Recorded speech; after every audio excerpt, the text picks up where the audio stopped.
Frase do grão rabino Jonathan Sacks, rabino-chefe da Inglaterra,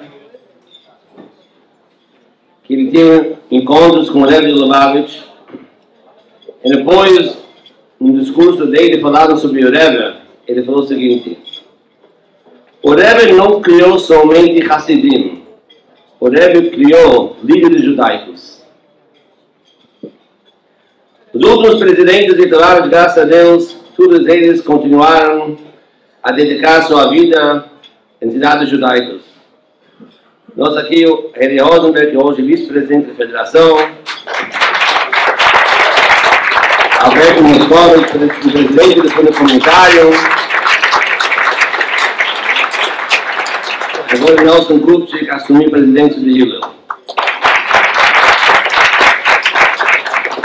Querido Alberto, você já foi presidente do Colégio Barelano, já foi presidente do Fundo Comunitário. Tenho certeza, com toda essa experiência e bagagem que você tem, junto com o seu grupo, jovens que você está unindo, certeza que vai dar grande crescimento à nossa entidade, o Beit Lubavitch, o Lar Esperança, a Escola Beit Menachem.